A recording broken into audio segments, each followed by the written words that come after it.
Hey, this is Papa Joe. I'm at a foraging event at a Renaissance, no, a rendezvous of the 1840s event in Hermitage, Missouri, near the Pomme de Terre River or lake. Is what Native Americans like to forage the most. And then I forgot to bring my walnuts. I just cleaned a bunch of walnuts. But walnuts is another thing that people are foraging right now. And fall mushrooms. Actually, you can do so much with a walnut tree. You can tap it for syrup. There's my grandkids over there. Walnut tincture to treat parasites naturally. You can crack them, use them in cooking. You can use the oil. Hear the thing about walnuts? Oh, thank you. You got lots of uses. Everybody's in costume. Mushrooms, we have Hannah Woods. This pops up under old oak trees. It's it's a medicinal and a really good edible mushroom, really sought after. So, you want to get a good picture. Hannah the Woods. Just harvested way over there. I'm not going to tell you where though. And then oysters. These will be in winter, fall, spring, and summer, as long as the weather conditions are right. And these don't have any lookalikes, and either does the Hannah Woods. So they're not. You don't have to really worry about too many toxic and deadly mushrooms. And then we also have chicken in the woods. These are dehydrated. That is finding fresh. But these grow through spring, summer, sometimes fall if it's warm enough. But it's a big orange mushroom. This is one of the easiest mushrooms to identify. They have the color of a candy corn, and they stick out, and they grow on trees and around tree bases and ruffles. So that's another good mushroom. Let's see, what else fall? Oh, persimmons. This is more of a late fall, early winter fruit. Once the first frost hits, these will turn to a certain color. Because otherwise, if you bite into them prior, that's not going to taste good. So you want to wait for these to be 100% ripe before you even use those. And then we have lion's mane, which is another mushroom. And I just drank some of that a little while ago. Late fall. You can Like right find now. Yeah, and I've actually found some this spring because it was kind of just chilly out. So you can find them even in the winter time. And those are really easy to find too, no deadly lookalikes. And then these ones, you probably know more about these. Ground cherries. I just started learning about these, so I just found a batch. Do you know more about ground cherries? They are really good in I just jam. started learning. So, like, other than jam, you can make a pie with them, but I've never done that. Someone said they can find them. I don't know. They're kind of have a flavor of their own. They're fruity, but not like sweet. Yeah, they're really cool. They remind me of Chinese lantern ferns. And they're not ready until They turn like a brown, yellowish. and then these turn yellow. And then that's like, again, another fall fruit. So you want to wait. You don't want to eat them further ripe. And they'll turn like it looks like a paper Chinese lantern. I know, that's so cool. And like they pop up everywhere. We went on a corn maze in I a found them. cornfield. They have popped up in my flower bed along fence rows. Yeah, we got a bunch of dirt in and they just popped up. So it was from a riverbed. Who knows what's going on? Autumn Joy Saddam. Or Saddam. Yours almost see them. Yeah. Another thing is trying to pronounce all the names correctly. Not all Saddam is edible, but Autumn Joy is. So you want to make sure you properly identify which Saddam it is before you eat it. So what's edible on it though? The leaves and the flowers. I mean, I guess I don't really eat the stems of a lot of things. So just to visit.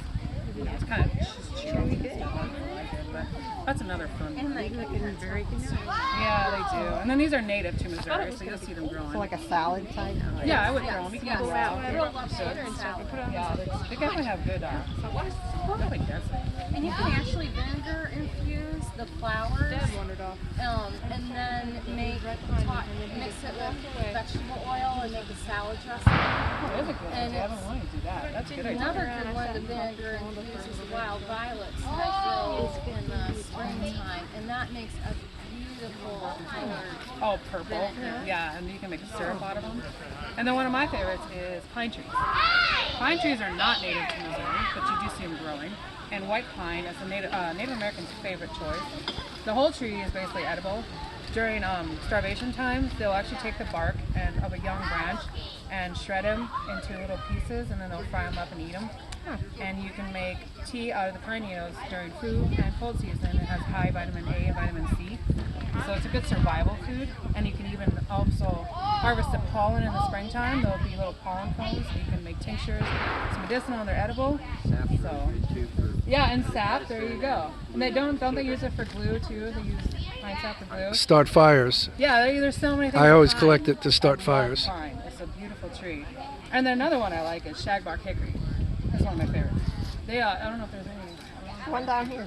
Is there one down there? Yeah, and then you'll see when you look at them, you can tell that their bark sticks out. So it looks like you go up to them and just pick it right off.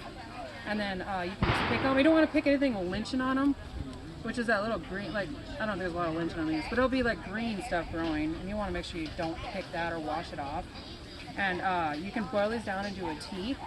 And Native Americans, you can actually use a natural sugar and you can make a syrup out of it. So you can make hickory syrup. And a lot of times I use these for smoking meats. You can use them to smoke and whatever you're cooking with. So, Does it taste kind of like the oh, it does. You can tell. You can definitely tell the hickory. It's very, very strong flavor. So I like that. I even had this. I made the syrup and put that on pancakes. So it was actually it's good. I mean, it's not as healthy because of the sugar. Out of the bark? Huh? Out of the bark? Yeah, you could actually boil the bark down and make a tea, but if you want to make it into a syrup, you add sugar. And then you have a hickory syrup. It's kind of neat. Yeah, it's probably better than the store-bought. And then other than that, oh, these are mixed wildflowers. A lot of these are in the spring.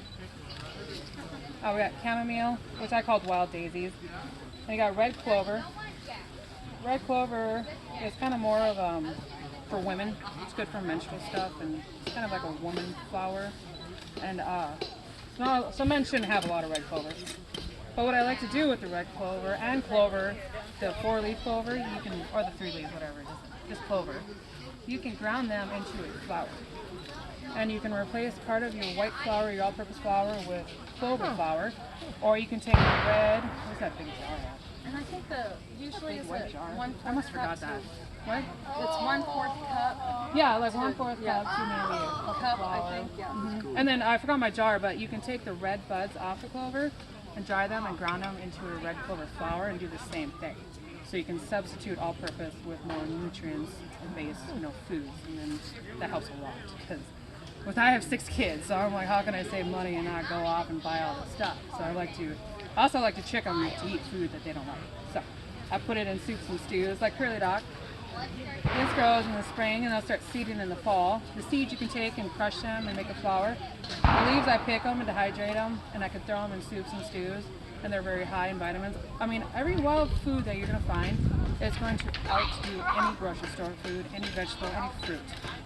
It's all higher in vitamins, and it's just mind-blowing, the nutrients that it has.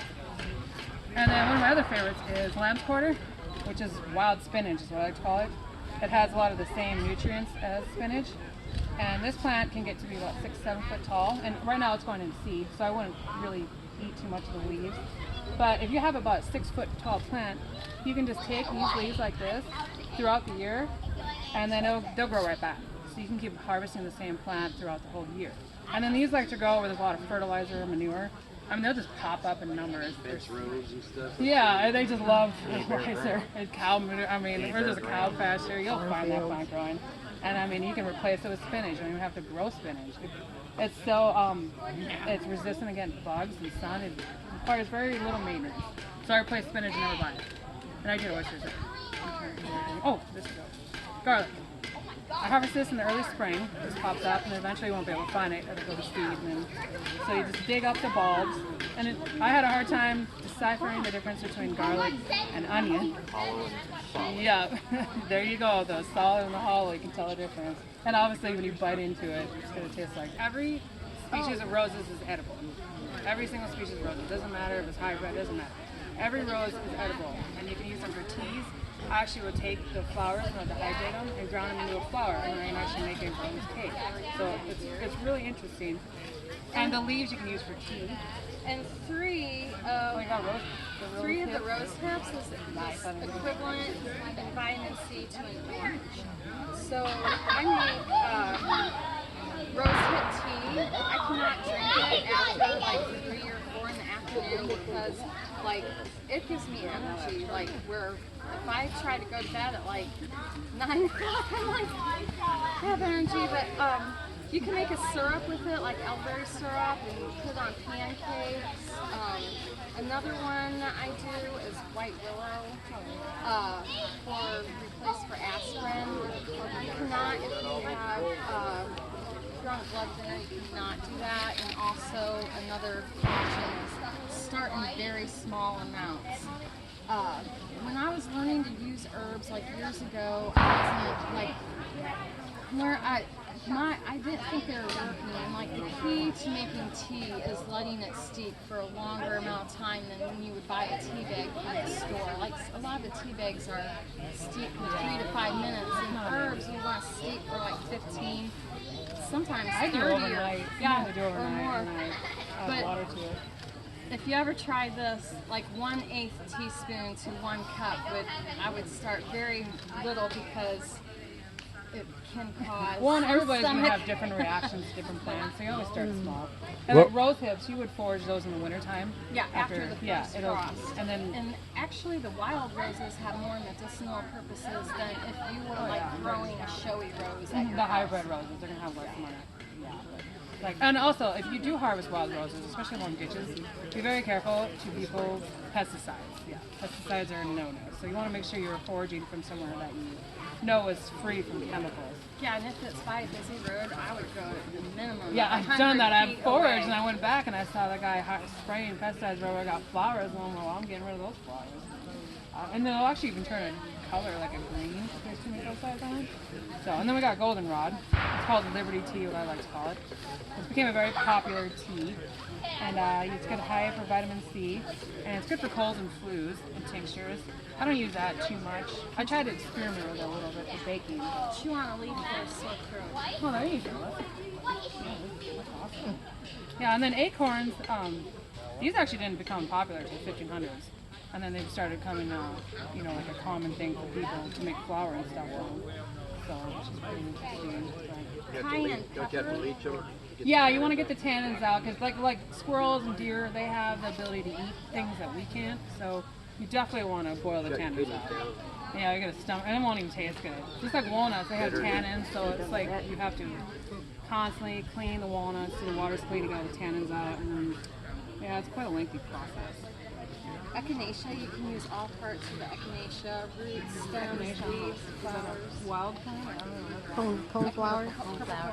Oh, okay, cornflower. Yeah, I know that. I don't know. So I'll like dig up the roots from a second year plant in the fall, and then when it's blooming, I'll collect the flowers and dry those. So that tincture is like a 2-part process. And Yeah, there's so many different parts of plants you can leaves, do. stems, and flowers, I'll do a tincture in the summer and then in the winter.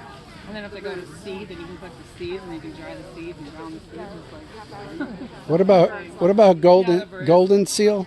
Is it- golden seal. I haven't foraged any of that. I have not used. I've never seen any here, but I'm sure. I don't know much about golden seal. Do you? I don't know. I've never seen it. I've read a lot about it. I took a Dr. Christopher class, but I cannot off the top Really? of my head think of. Have you seen No, any no, golden? but I know a lot about Dr. Christopher.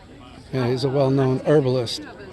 Yeah, his son-in-law, Dr. Schultz, has a course, and I studied some of it. It's like 16 videos. Yeah. Let me tell you what. You would think that I was an Indian instead of an Italian with all the herbs that I had to Well, learn. that's good though. That's awesome. That's good. Yeah, we definitely need more of that. More people need to learn about wild foods. And then we got bee balm over here. It's very potent. Yeah, and it's good for teas. I mean, it's got a strong flavor to it. I like to use it for. It is. It is.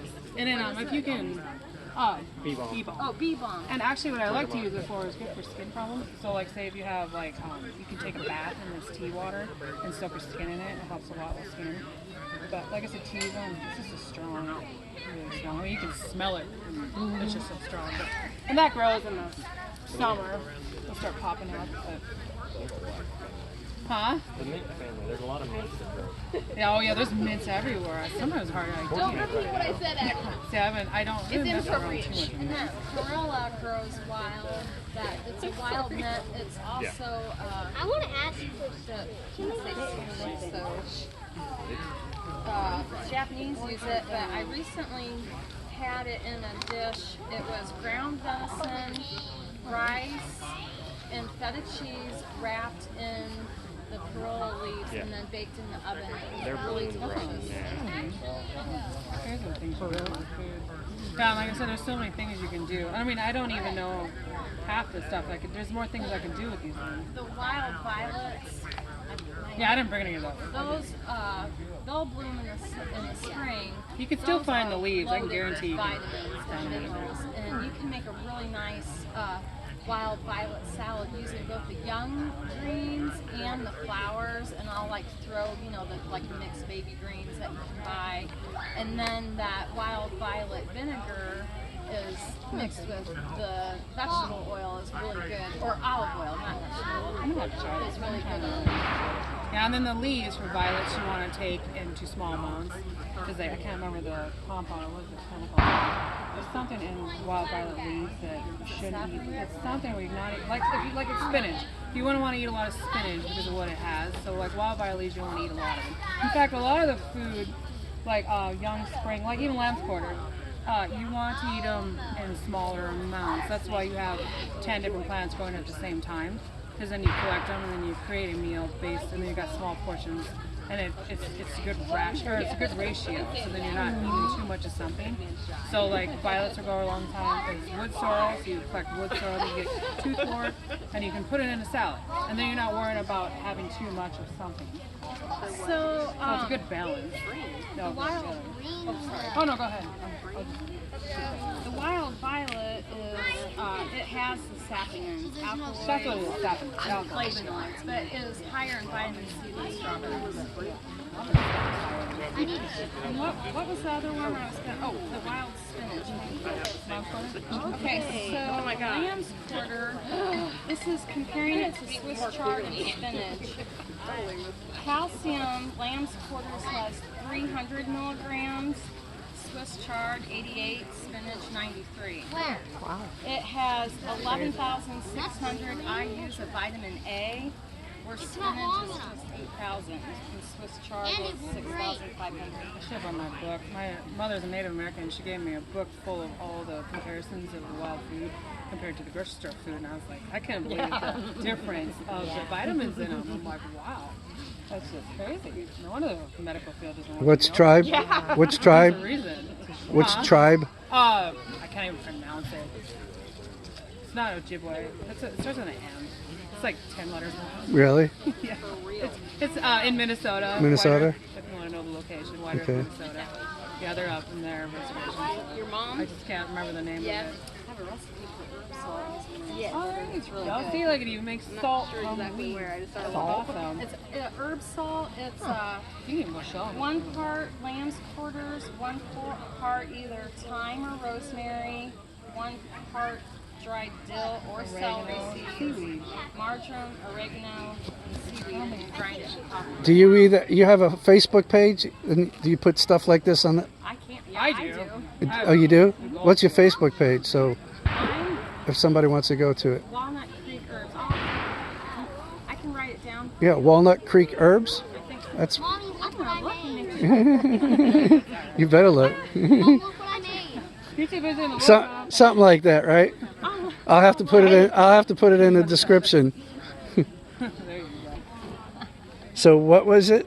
Walnut Creek Herbs, but you can Oh, that's easy look to me remember. up Shelley, Shelley, Tomlinson, Tomlinson, on Facebook, and I'll link you.